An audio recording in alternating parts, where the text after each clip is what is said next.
everybody that I knew, my good friends, had pinned their hopes on me. Oh, this is the guy that's going to go through school. I let a lot of them down. Walking around, I think about that a lot. You know, how come I did this and how come I did that, you know? Wasted 2.5 years, there's no about that. Right now, I'm not doing anything. I'm drifting. Just 4 years ago, Alfred Barnard of Quincy, Illinois, was an honor student at the Quincy High School. His IQ, 118. An A student in the 8th grade. B's and A's in 9th grade. Still an honor student.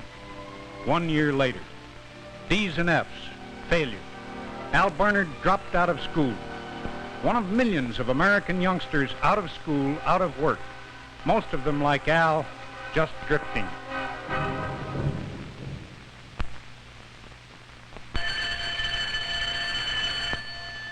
In these years of decision, the class bell rings America's youth into high school. A high school diploma is a strong weapon in this troubled world. Most students graduate, but not all. 1 out of 3 high school students in the nation do not graduate.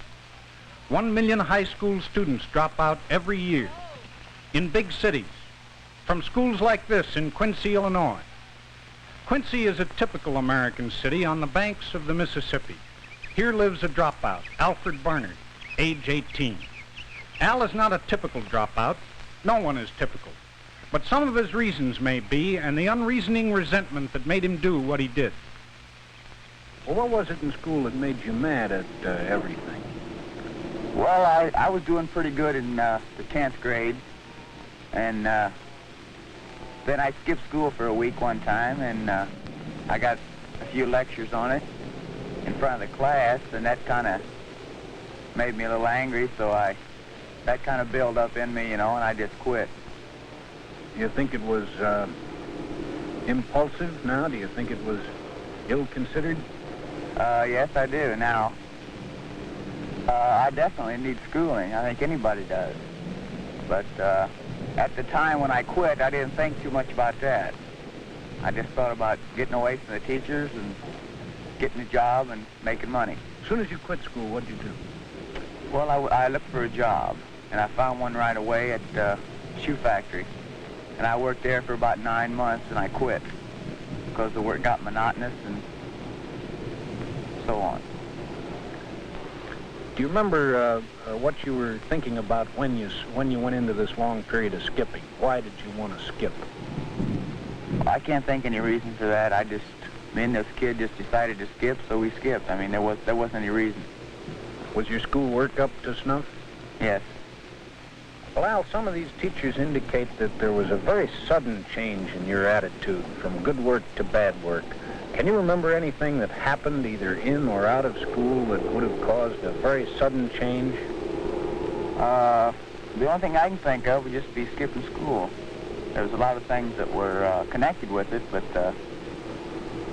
such as when I was in school, some classes I wouldn't have enough work, and I'd be daydreaming about the other guys quitting school, my age, having jobs, clothes, things like that.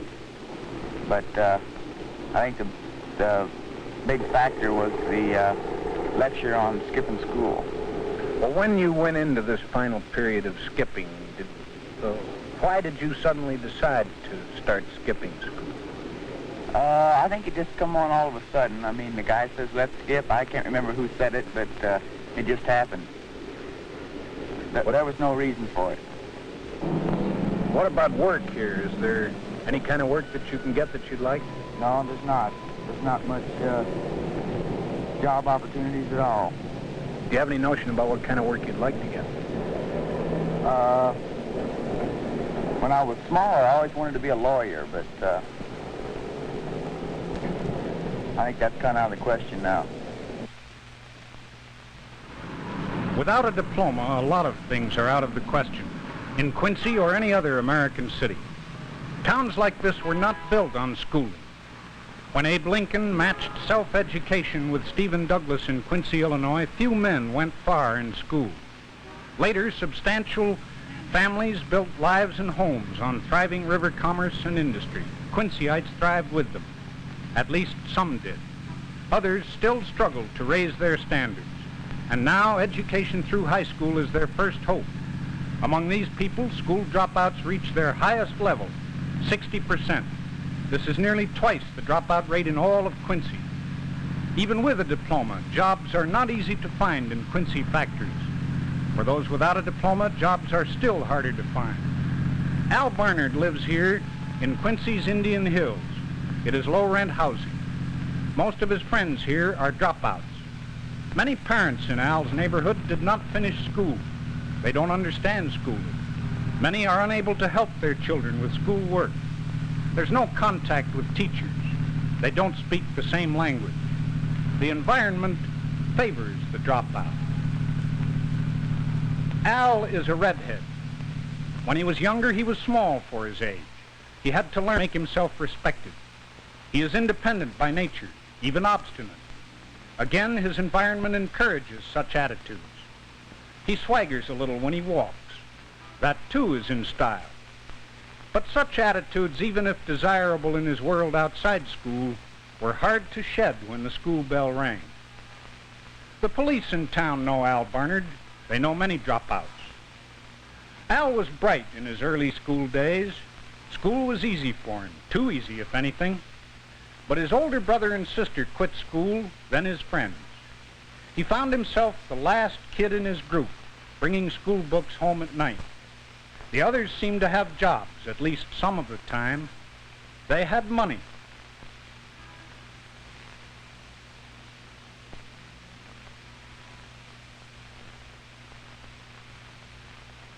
Al's mother tried to keep him in school. Do you think that Al sensed any difference between him and the other youngsters when he brought his books home?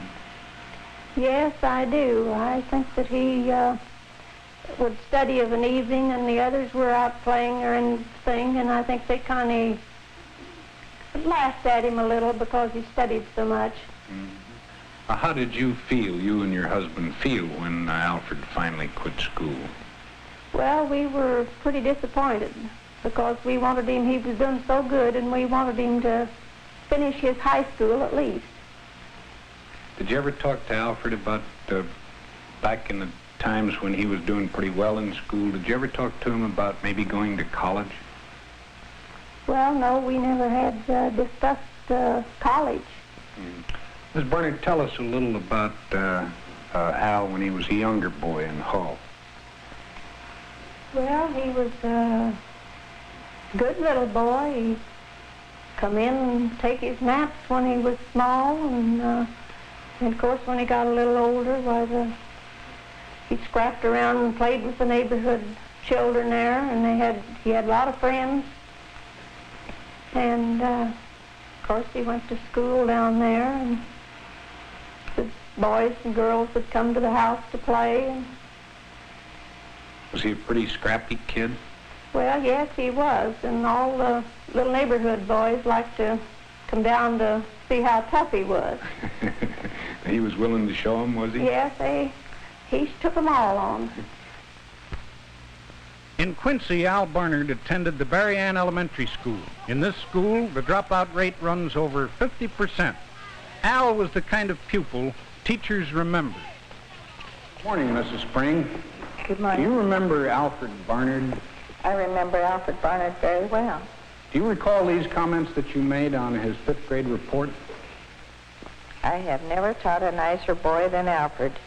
He seems almost perfect in everything. He has an excellent attitude and is very cooperative. He has unusual talent in drawing. I hope that he will always work at it because I am sure it'll offer him much in his future. What can you tell us about Alfred when he was here in the 5th grade? Alfred was very energetic. He was intelligent. He always had his work finished before the others. He was a rather aggressive type of a boy, but in this room he always put it to a good advantage. Did you, at that time, have any indication that he might not finish school? None. I had none whatsoever. He enjoyed school. He enjoyed everything about it. his behavior? Oh, I thought he was a wonderful child. I was very fond of him, and he was no trouble in the classroom. Educators in Quincy and everywhere look for ways to meet the dropout problem and are just beginning to find the answers. Superintendent Lester Lytle, Principal Roland Brockman of Senior High, Dr. Ronald Clark of Junior High, and his assistant Brant Crocker.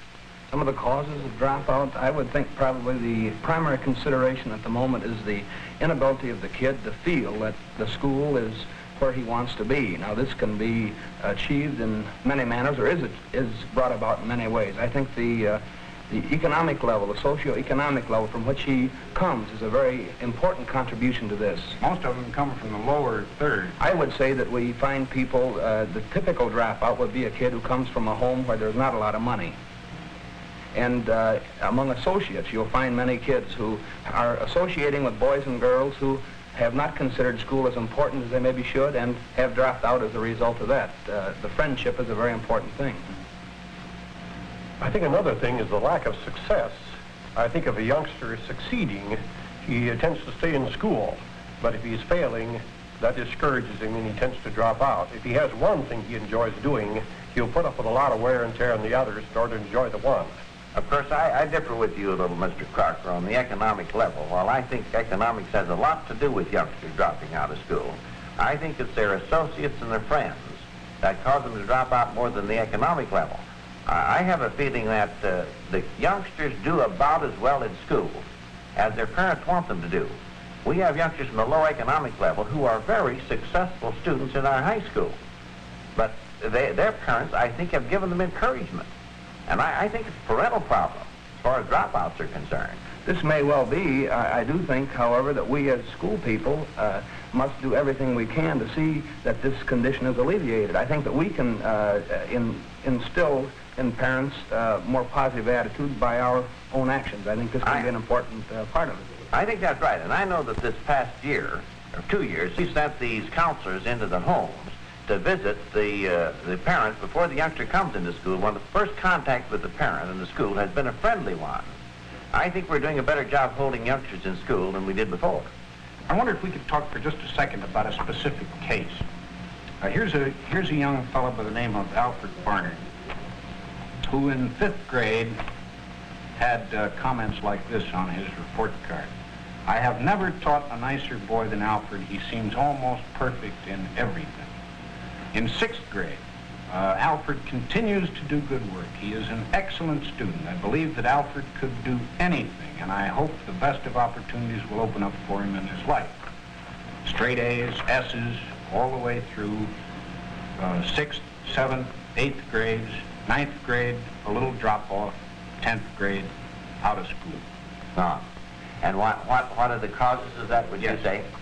I don't happen to know Alfred's case personally, but I would say to you that it probably is the people with whom he became associated with during the summer between his freshman and sophomore years. It's a very dramatic change. There was a day when the boy really wanted to do things in school. I'm sure of this, but I don't feel like the school contributed to his pulling out of school. I don't know what Al would say. I frankly don't know how he would react to it, but I know his friends, and his friends are good people, but they aren't essentially interested in the same things that Alfred was once interested in. And I think today Al has pretty well joined them in terms of his interests. Although I know he recognizes the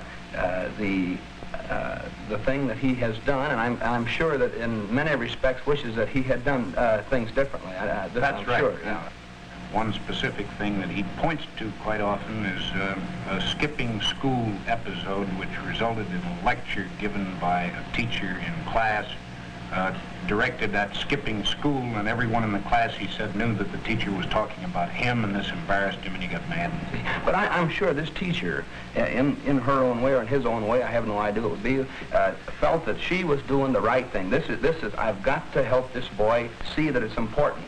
Well, we as teachers, Brad, don't you think, do the same with us students as we do with our own youngsters when we discipline them. We don't know whether we've used the right tactics in disciplining youngsters. I've disciplined my own daughter, And sometimes I think I was successful, and sometimes I know I did the wrong thing, but I did what I thought was best at the time, and I think that's exactly what teachers do.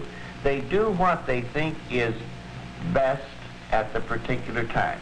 Now, speaking of this case, I think we must admit that there's one place where the school may have been in error. I don't know about this, but unless, I think he dropped out at the end of his sophomore year and didn't return in his junior year. Now, I'm not sure that we sent a representative of the school to his home to see why he didn't come back to school. And I think that's one of the spots we must be sure with all these dropouts that we know why and that they have a home visit by some member of the school staff before the dropout is official. But I think there should be in every case of every dropout a final summation of what we've done and what we've tried to do to make it a part of the record. English teacher Margaret Fisher found Al a good student in 10th grade, but he didn't complete the year. I was never able to really figure that out. Al was awfully short for his age, and on numerous occasions he would indicate to me that he felt that he was the butt of jokes, and I think he harbored a lot of resentment against perhaps his own home background. Al's history teacher, Arthur Cox. I would like to say that Al had just a little bit of a feeling that the world was against him. I think that he felt that people weren't on his side. Geometry teacher John Parks can't explain it. I have no idea other than the fact that he was absent quite often. He was skipping school. I presume that to be the case, yes. Do you have any notion of why he quit school? I have no idea. There wasn't any one reason why I quit school. There was a number of reasons. And maybe I could have did things different. But I think if someone outside of my family and friends had come to me, they might have been able to straighten me out. But this never happened in senior high. Nobody ever came to me and says, Al, I want to talk to you. Your grades are dropping. So I figured they didn't care. He was hard to get next to. I would try to talk to him, explain to him what he was doing, his true work, but he just simply didn't have any interest in school. I'd like to get up the nerve to go back and do it again, only do it different this time. I felt kind of awkward at senior high. All the people were different. I didn't feel right as I did in junior high. I was the last of my age group to quit. I mean, yeah, I took it longer than they did. I worked harder than a lot of them did. And when I come back that week after skipping, well, you could kind of feel it like, well, you know, I knew this was going to happen, and he's like all the rest of them. So I just sat back and quit trying. I felt like they know where I'm from, so here I am. You can't do good work if you don't like to do something. If you don't like a teacher in school, you can't possibly do good work for that teacher. Well, it seems to me that if you're in a low-income neighborhood, such as I am, that people, your reputation may not be very good. I mean, as a group, and they, like you're going to school, they know where you come from. It seems like that they know what they're going to expect. Well, this guy is from so-and-so. He's not going to do too good a work. And I think that's the wrong way to feel about it. If I went back to school, I'd take the hardest things I could take just to show people that coming from that neighborhood, I could do just as well as anybody that's got all they need. And the rest of them could be just like me.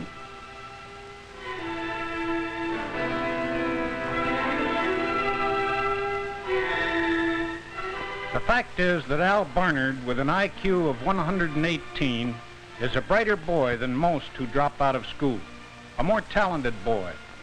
Yet with all his gifts, he was not able to withstand the pressures of the social and economic life that surround him, and how much harder it is for the others who are not just like him. Arthur Lee Jones was Al's principal at Berrien Elementary School. Well, Alfred came here, I believe, in the 4th grade, and was here for 1 year. after I became principal here. Alfred was one of the boys that we have always been concerned about due to the fact that he had, we thought, exceptional aptitude in many fields, yet in spite of that aptitude, eventually dropped out of school. A terrible waste. I feel, actually, that in a measure, the school was to blame for that. I have a feeling that had we completely developed the potentialities of this boy, that he would have had even more success at the junior high school level and perhaps at the senior high school level. Alfred was a fine artist, fine athlete, very good student all the way through, evidenced great leadership, and I've thought about him many times. As a matter of fact, did contact Dr. Clark at the junior high school concerning him on numerous occasions. We, I think, could have utilized many of his potentialities to a greater extent and perhaps have helped keep him in school. Of course, that's speculation on my part because it's already happened. It's already happened, says Principal Lee Jones. But he hopes it won't happen to children like these. They are just now starting in Al Barnard's footsteps through grammar school. Mr. Jones and his teachers know more now than they did. A 10-year study by the Quincy Youth Development Commission shows that the roots of dropout begin early, even in kindergarten. One way to change the pattern is to spot potential dropouts before the twig is bent, to correct maladjustment, to make school happy and productive and see that it stays that way. Much of the burden of dropout weighs on the schools, for dropouts past and future.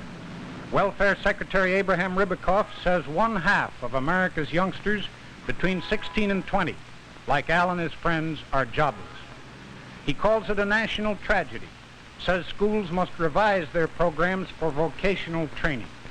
The public must be willing to pay for such training and for better teaching and counseling at every level. A lot of times I wish I was back in school. Wish I was doing something. I mean, it gets monotonous doing the same thing day after day, which is nothing. The days are long. They may become longer. There's little difference in the shape of time when it's wasted. Perhaps Al will go back to school. Perhaps he can swallow his pride and associate with students younger than he. Return to a discipline now 3 years gone. Go back to a status which most of his environment considers kid-like. It's a difficult challenge. Al is the product of his own world. If the schools have failed him in not holding him, his world has failed him in not giving him reason to be held. And we have failed both of them. Still, we aim our education at that bare 30% which will go on to college and offer little of interest to those who will not. If we are to hold young people in school, this must be changed. Nor can we look upon all schools as being equal, for they are not. They are the gathering point of the problems of the neighborhood. The greater the problems, the more help we will need to give them. One thing is certain. Our future is more linked to the Al Barnards of this world than to the satellites which a few in our society are producing. Societies are collections of individuals. None can be wasted. Certainly not 1 million a year. Our high school dropouts.